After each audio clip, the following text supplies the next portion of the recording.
Sa akin kasi Kim, nung una I had, yung mga questions 'no, gaya nung Which is sinabi mo, normal, yeah. bakit hinayaan niyo si Sophie, yung, kaisa-isa naming daughter na magkaroon ng ganito? Bakit, masama man sabihin 'no, bakit siya pa, 'no? Mm.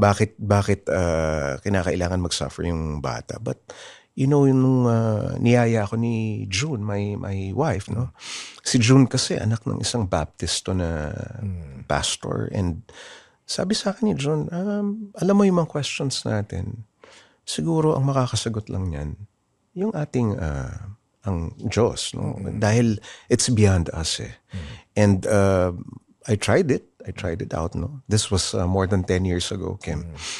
So, dun ko na-realize na talagang ang ating Panginoon ay may plano para sa ating Mm. lahat. Mm.